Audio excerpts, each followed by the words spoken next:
क्या आपको पता है मेंटली स्ट्रांग होना किसे कहते हैं?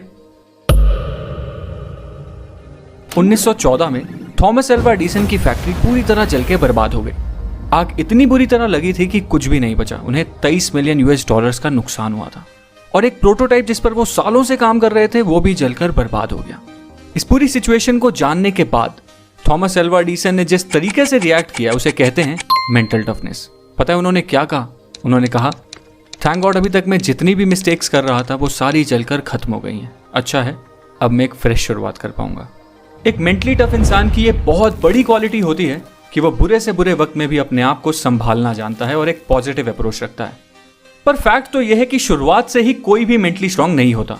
जैसे अच्छी डाइट और रेगुलर एक्सरसाइज आपको फिजिकली स्ट्रांग बना देती है, वैसे ही कुछ हैबिट्स होती हैं जो एक मेंटली वीक इंसान को भी मेंटली स्ट्रांग बना देती हैं। और आज इस वीडियो में हम मेंटली स्ट्रांग लोगों की कुछ हैबिट्स के बारे में बात करने वाले हैं। सो लेट्स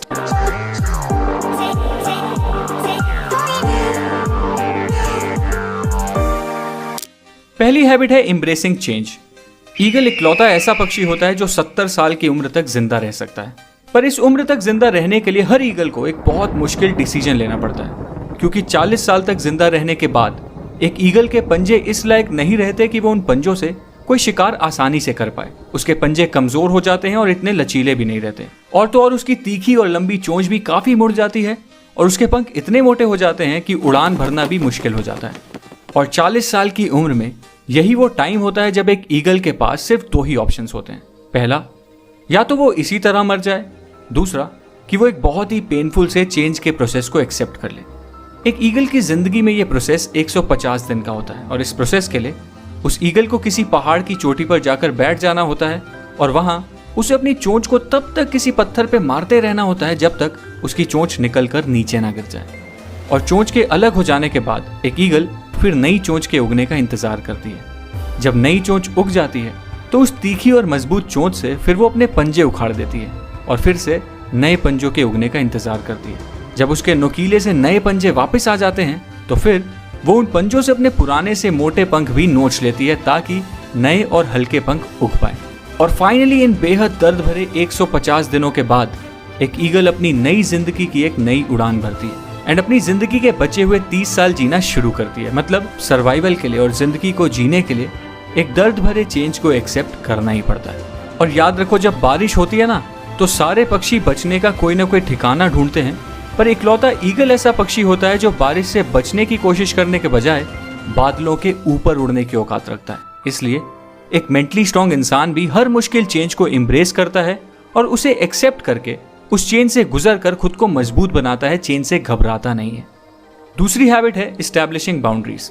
याद करो लास्ट टाइम ऐसा कब हुआ था जब आपको कोई ऐसा काम करना पड़ा हो जिसकी वजह से आपका पूरा शेड्यूल, आपका पूरा प्लान बर्बाद हो गया और बाद में आपको रिग्रेट हुआ कि काश तब आप उस काम को मना कर देते तो शायद आप अपने बाकी के इंपॉर्टेंट काम अच्छी तरह कंप्लीट कर पाते। अगर ऐसा आपके साथ अक्सर होता है तो सॉरी, आप शायद इतने मेंटली स्ट्रांग नहीं हो, क्योंकि एक मेंटली स्ट्रांग इंसान को उसकी बाउंड्रीज मतलब उसकी लाइन ऑफ कंट्रोल पता होती है। उसको पता होता है कि उसे किस काम के लिए नो बोलना है और किस काम के लिए यस, उसे किस कन्वर्सेशन का हिस्सा बनना है और किस कन्वर्सेशन का नहीं, उसे क्या खाना है और क्या नहीं। एक मेंटली स्ट्रांग इंसान को यह सब बहुत अच्छी तरह पता होता है। मतलब एक मेंटली स्ट्रांग इंसान बहुत ज्यादा सेलेक्टिव होता है। अब तीसरी हैबिट है the power of sacrifice. Human psychology को समझने वाले लोग ये अच्छी तरह जानते हैं कि sacrifice builds resilience, resilience builds strength, strength builds power and power builds purpose. इस चीज का एक परफेक्ट एग्जांपल है विराट कोहली। 2017 में मैंने एक आर्टिकल पढ़ा जिसमें लिखा था कि विराट कोहली कितने बड़े फूडी थे और उन्हें मटन रोल, बटर चिकन और छोले भटूरे जैसी डिशेस कितनी ज्यादा पसंद थी। पर आज उनकी डाइट कुछ ऐसी है कि बटर चिकन और मटन रोल तो छोड़ो, वो अपनी कॉफी में चीनी तक नहीं पीते। डिसिप्लिन और सैक्रिफाइस उनकी लाइफ का एक मेजर एलिमेंट है। एंड दोस्तों, कोई भी पर्पस बिना सैक्रिफाइस के पूरा किया ही नहीं जा सकता, चाहे वो सैक्रिफाइस बुरी एडिक्शंस का हो, जंक फूड का हो या सोशल लाइफ का। सैक्रिफाइस तो करना ही पड़ता है और मेंटली स्ट्रांग लोग ये सैक्रिफाइस करने से पीछे कभी नहीं हटते। चौथी हैबिट है एम्ब्रेसिंग फेलियर एंड मिस्टेक्स। अगर आपको लगता है कि इलॉन मस्क ऐसे आदमी हैं जो अपना हर प्लान सक्सेस को दिमाग में रखकर बनाते हैं, तो शायद आप गलत हो, क्योंकि स्पेसएक्स के प्लान्स के रिगार्डिंग उन्होंने एक इंटरव्यू दिया था और उस इंटरव्यू में उन्होंने कहा था that I want to be able to make sure that we have enough capital to survive at least 3 consecutive failures. और अगर आप इसे ध्यान से समझो तो इनका ये थॉट प्रोसेस क्लियरली एक्सप्लेन करता है कि मेंटली स्ट्रांग होने का मतलब सिर्फ ये नहीं है कि आप सक्सेस की तैयारी करते रहो, बल्कि मेंटली स्ट्रांग होने का मतलब तो ये है कि आप फेलियर्स के लिए भी उतने ही ओपन और रेडी रहो। अब 5वीं हैबिट है सेल्फ लव। एक बार मुझे ऑफिस में एक लड़का दिखा जो फिजिकली बहुत अट्रैक्टिव था और उसके फेस पे एक अलग सा ही ग्लो था।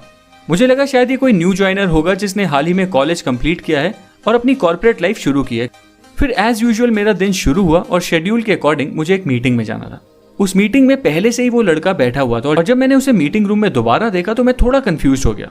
बट फिर मेरे मैनेजर ने अनाउंसमेंट की और बताया कि इस मीटिंग के लिए हमने एक गेस्ट को इन्वाइट किया है जो हमें प्रोसेस रिलेटेड एडवाइस देने वाला है, और वो गेस्ट बिजनेस की एक यूनिट का डायरेक्टर है। और पता है ये डायरेक्टर कौन था? वही यंग दिखने वाला लड़का।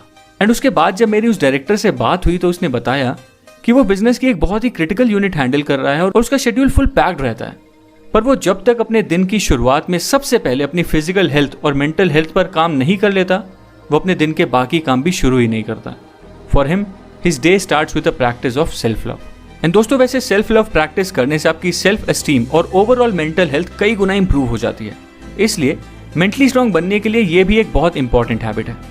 सो दोस्तों, ये थी कुछ 5 क्वालिटीज जो मेंटली स्ट्रांग लोगों में अक्सर देखी जाती हैं। और अगर आप भी मेंटली स्ट्रांग बनना चाहते हो तो आपको भी अपने माइंडसेट को कुछ ऐसा ही बनाना पड़ेगा। अगर आपको मेरी इस वीडियो का कंटेंट पसंद आया तो इस वीडियो को लाइक करना, मेरे चैनल को सब्सक्राइब करना और बेल आइकन दबाना फ्यूचर वीडियो अपडेट्स के लिए। Thank you.